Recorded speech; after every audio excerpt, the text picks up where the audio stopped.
Hello students and welcome to Ekansh tutors. जब हमने play list शुरू की थी तो हमने फिजिक्स का फर्स्ट चैप्टर लिया था, दैट इज रोटेशनल डायनामिक्स। तो हर रोज you will get two subjects, जैसे फिजिक्स के साथ में केमिस्ट्री, मैथ्स के साथ में biology and English and Marathi. ठीक है, and in accordance to that हर रोज आपको दोनों सब्जेक्ट्स मिलते रहेंगे। ठीक है, alternate days, or Saturdays and Sundays would be for English and Marathi. Okay, so let us start with the chapter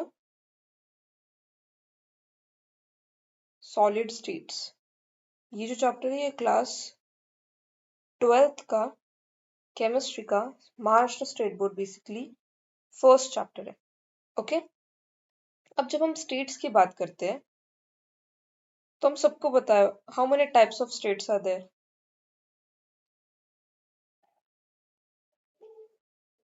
कितने टाइप्स है स्टेट्स के?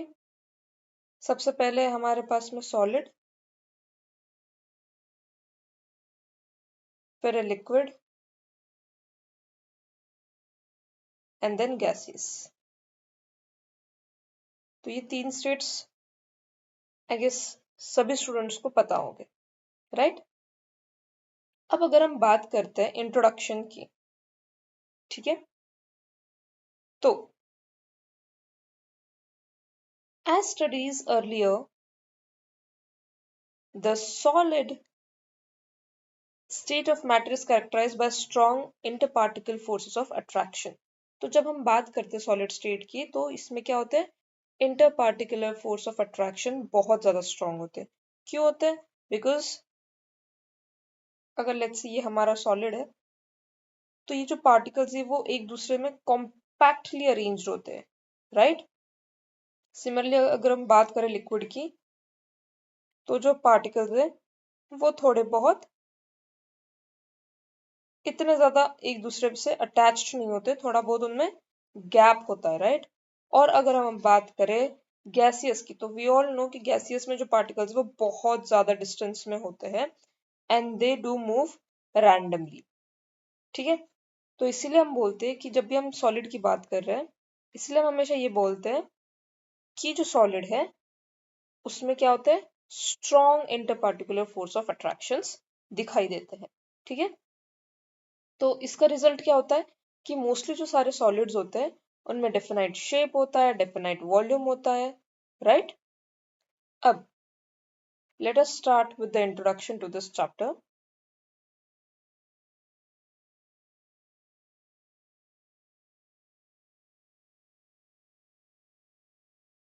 So first of all, let us talk about solids. So what are the properties of solid?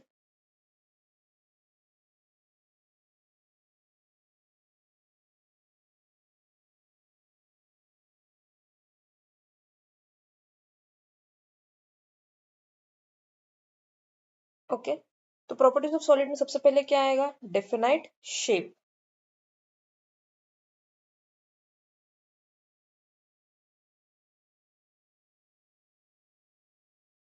और दूसरी property क्या होती है? Definite volume.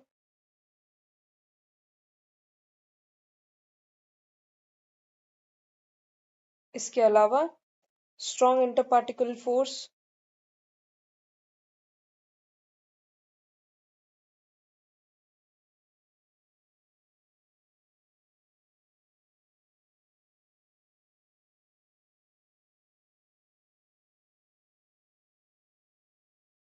Right? इसके अलावा अगर हम बात करें कि what are atoms, ions or molecules, or basically what are particles?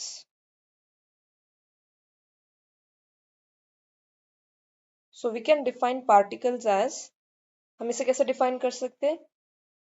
Small constituent part, small constituent we can say, or small constituents simply। अगर हम small constituents के बारे में बात कर रहे हैं किसी भी solid में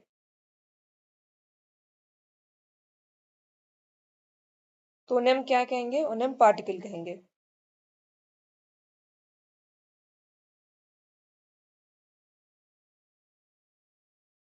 ठीक है, जैसे कि स्मॉल कॉन्स्टिट्यूएंट कौन से हो गए हमारे, एटम्स,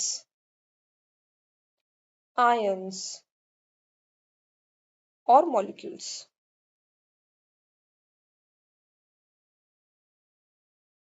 आई होप यहाँ तक किसी को कोई डाउट नहीं होगा। अब अगर हम सॉलिड की बात कर ही रहे हैं, तो what are the types of solids?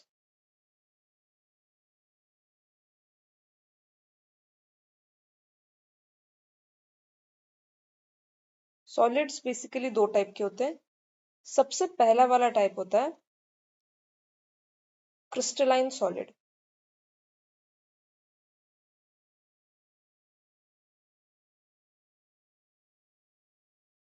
Crystalline solid मतलब ऐसे सॉलिड्स जिनको हम इजीली तोड़ नहीं सकते, जिन्हें तोड़ने के लिए एक्सट्रीम फोर्स अप्लाई करना होगा या बहुत ज्यादा फोर्स अप्लाई करना होगा तभी वो टूटेगी। ठीक है, तो ऐसे सॉलिड्स को हम क्या कहते हैं, क्रिस्टलाइन सॉलिड्स। और इसी का अपोजिट होता है अमॉर्फस सॉलिड।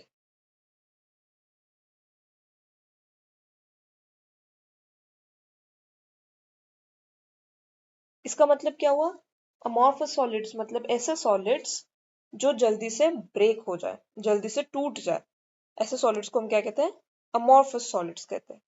ठीक है, अब let us learn about crystalline solids. ठीक है,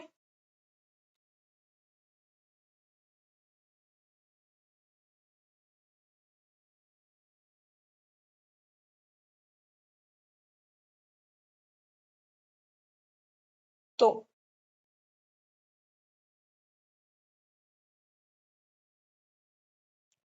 इनमें कुछ कैरेक्टरिस्टिक्स प्रॉपर्टीज होती है। जैसे कि अगर हम क्रिस्टलाइन सॉलिड्स की बात कर रहे हैं, तो उनके पास में रेगुलरिटी होती है और पीरियोडिसिटी होती है। किस चीज में, उनके पार्टिकल्स के अरेंजमेंट में। तो अगर उनके पार्टिकल्स है, लेट्स से कोई भी अगर हम क्रिस्टल कंसिडर करते हैं, तो उनके पार्टिकल्स में एक रेगुलर इंटरवल पे होता है या एक डेफिनाइट शेप होता है। सारे पार्टिकल्स का एक जैसा शेप होता है। ठीक है, या तो वो कुछ स्क्वायर्स में भी हो सकते हैं लाइक दिस, या तो हेक्सागन शेप में भी हो सकते हैं, राइट।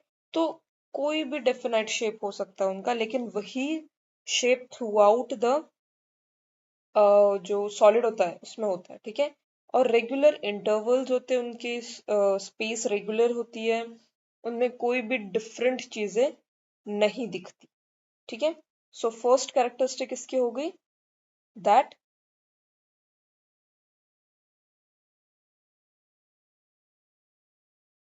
रेगुलरिटी एंड periodicity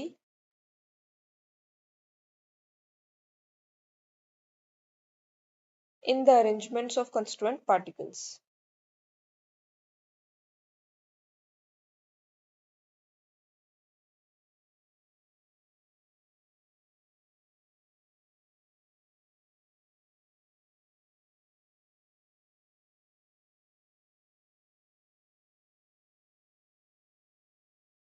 ठीक है,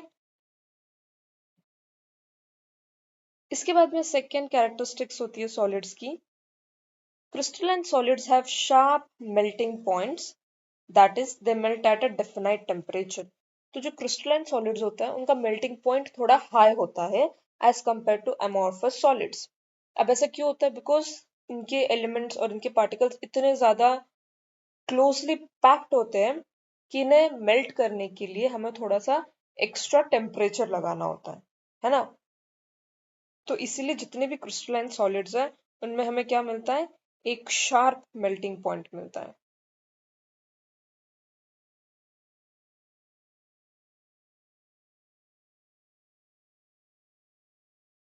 ओके, इसके बाद में all crystalline substances except those having cubic structure are anisotropics. ठीक है, जितने भी क्रिस्टलाइन सब्सटेंसेस है एक्सेप्ट ऐसे सब्सटेंसेस जिनका क्यूबिक स्ट्रक्चर हो, सब कैसे है, एनिसोट्रॉपिक है। ठीक है, एनिसोट्रॉपिक का मतलब their properties like refractive index, thermal and electrical conductivity etc. are different in different directions. तो जितने भी हमारे पास में क्रिस्टलाइन सॉलिड्स है उनमें हमें different different refractive index, thermal and electrical conductivity मिल सकती है अगर हम उन्हें डिफरेंट डायरेक्शन से मेजर कर रहे हैं तो okay.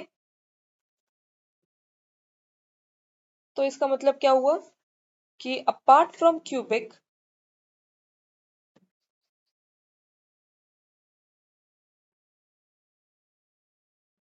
structure,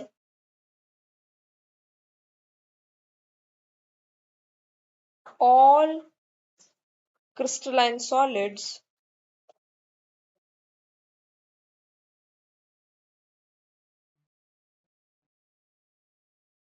are anisotropic. Okay अब एनिसोट्रॉपिक की भी हम डेफिनेशन लिख लेते हैं। सो हम कैसे डिफाइन करेंगे एनिसोट्रॉपिक्स को?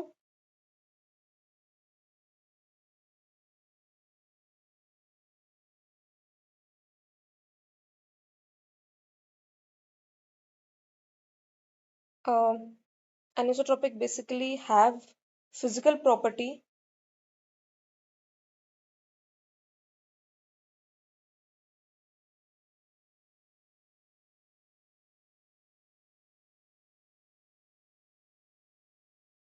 which has a different value when measured in different direction.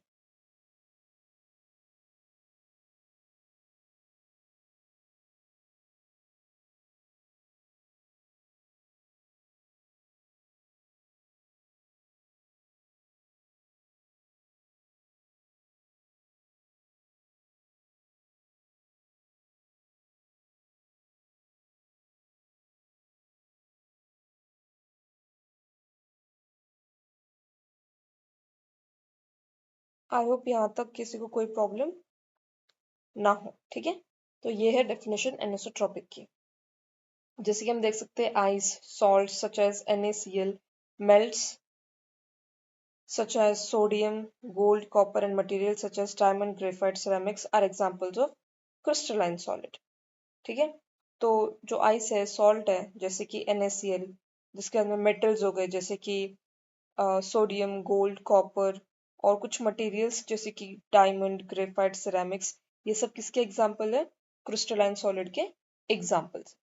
ठीक है। Now please go through this do you know box. ठीक है।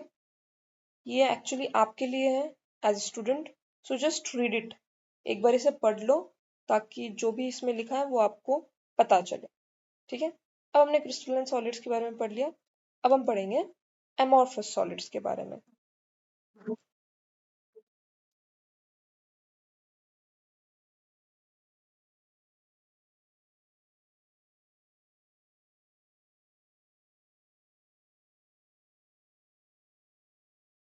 अब एमॉर्फस सॉलिड्स क्या होते हैं? So the particles of liquid are in constant motion.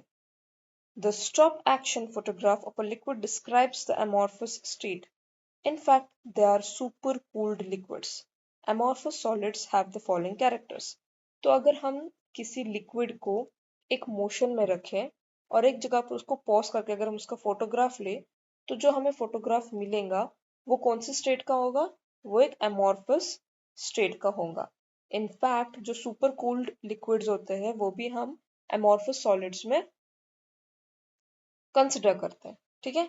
अब एमॉर्फस सॉलिड्स के कैरेक्टरिस्टिक्स क्या है? तो सबसे पहला, the constituent particle in amorphous solids are randomly arranged.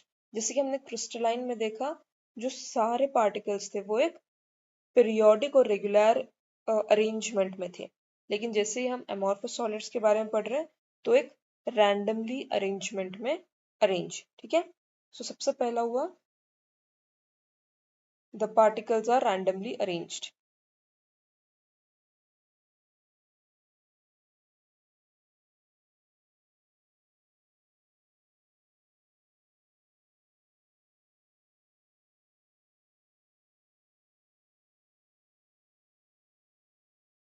ठीक है।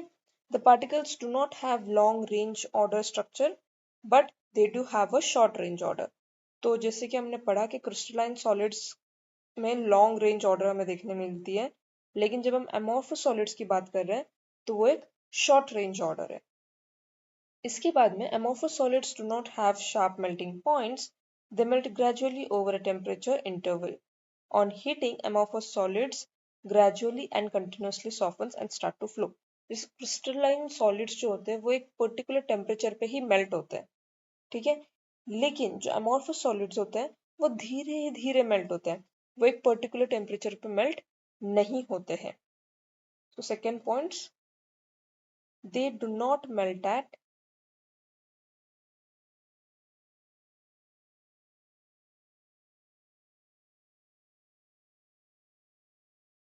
sharp melting points.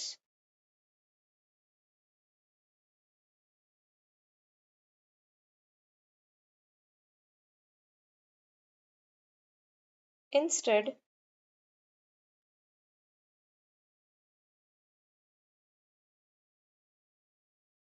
they melt gradually over a time interval.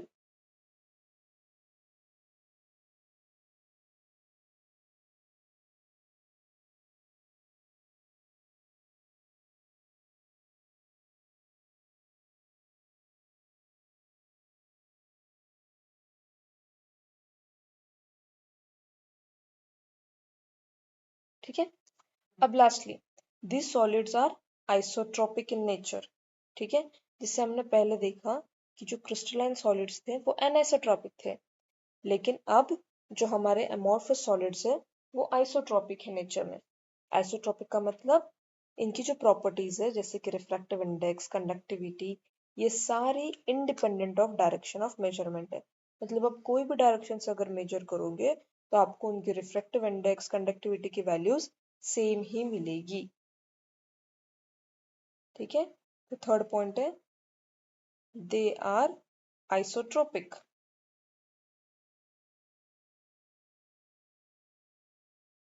Now let us define isotropic.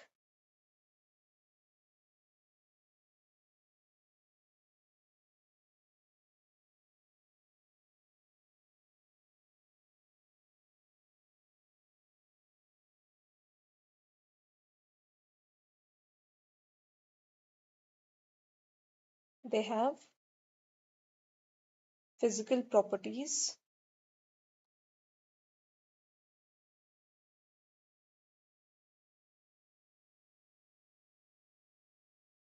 which has same value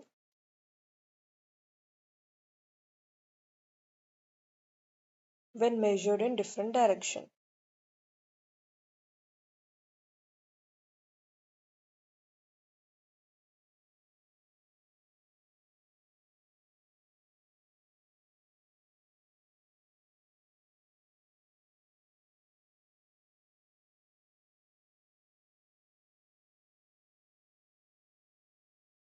okay, I hope यहाँ तक किसी भी student को कोई doubt ना हो। अब आगे एग्जाम्पल्स क्या हो जाएंगे for amorphous solid, glass, plastic, rubber, tar, metallic glass are few examples of amorphous solids. ठीक है। अगर हम इसकी बात करें तो ये हमारा क्या हो जाएगा, क्रिस्टलाइन।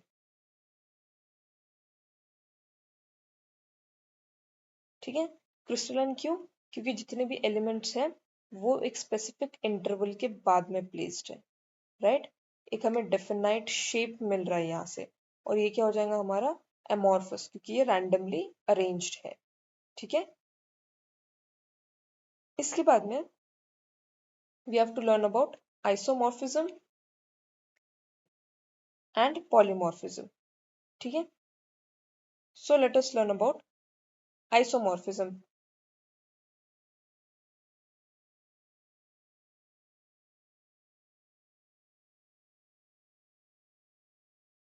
तो आइसोमॉर्फिज्म क्या होता है? टू और मोर substances having the same crystal structure are called to be isomorphous.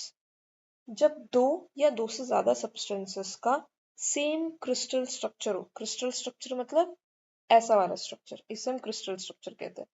तो जब दो या दो से ज्यादा सब्सटेंसेस का सेम क्रिस्टल स्ट्रक्चर हो तो उसे हम आइसोमॉर्फस कहते हैं। सो when two or more substances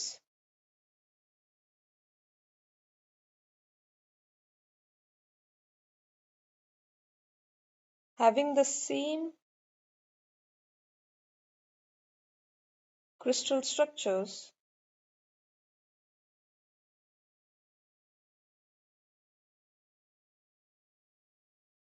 are said to be isomorphous.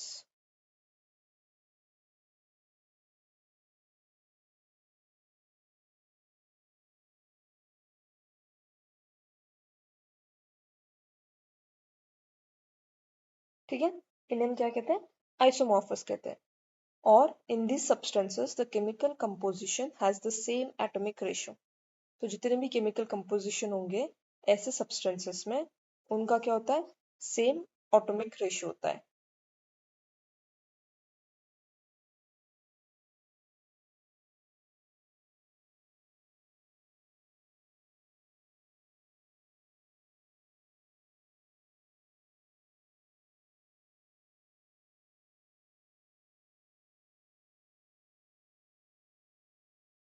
For example NaF और MgO को अगर हम कंपेयर करें तो इनका हमें सेम केमिकल कंपोजिशन और सेम एटॉमिक रेशियो मिलेगा, और हमें इनका सेम क्रिस्टल स्ट्रक्चर भी मिलेगा। सिमिलरली NaNO3 और CaCO3 को अगर हम कंपेयर करें तो ये भी हमें आइसोमॉर्फस पेयर्स ही मिलेंगे। ठीक है, अब अगर हम बात करें पॉलीमॉर्फिज्म की, तो पॉलीमॉर्फिज्म क्या होता है?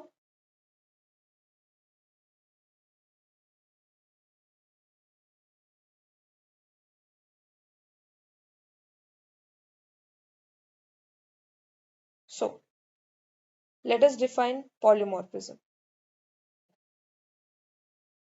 A single substance that exists in two or more forms of crystalline structure is said to be polymorphous. एक सिंगल सब्सटेंस है लेकिन उसके दो या दो से ज्यादा क्रिस्टलाइन स्ट्रक्चर्स अगर बन रहे हैं तो हम उसे पॉलीमॉर्फस बोलेंगे। ठीक है, एक ही सब्सटेंस है लेकिन उसके जो क्रिस्टलाइन स्ट्रक्चर्स है वो दो से दो है या दो से ज्यादा है। ठीक है, सो a single substance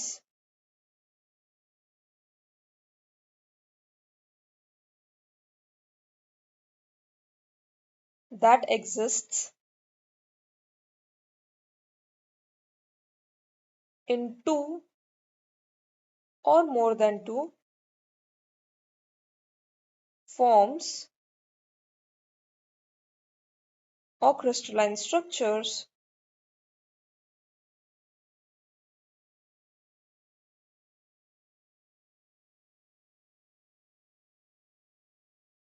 इन्हें हम क्या कहेंगे? Polymorphous is said to B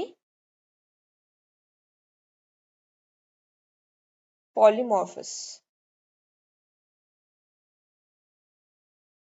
ठीक है, इसके अलावा polymorphous of substance are formed under different conditions. तो जब भी हम अलग अलग कंडीशंस ले रहे हैं तो उसमें अलग अलग फॉर्म्स क्रिएट होते हैं पॉलीमॉर्फ्स के। जैसे कि calcite and aragonite are two forms of calcium carbonate. तो ये दो जो है ये कैल्शियम कार्बोनेट्स के दो फॉर्म है। उसी तरह से अल्फा कॉर्ड्स, बीटा कॉर्ड्स और cristobalite are three of the several forms of silica. ये तीन फॉर्म्स है सिलिका के। And the polymorphism occurring in element is called allotropy. ठीक है, तो जब भी किसी एलिमेंट में पॉलीमॉर्फिज्म अकर होता है तो उसे हम क्या कहते हैं? एलोट्रॉफी कहते हैं। Okay, so what is एलोट्रॉफी?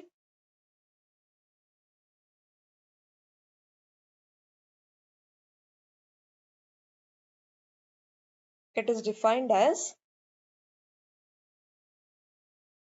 polymorphism occurring in elements.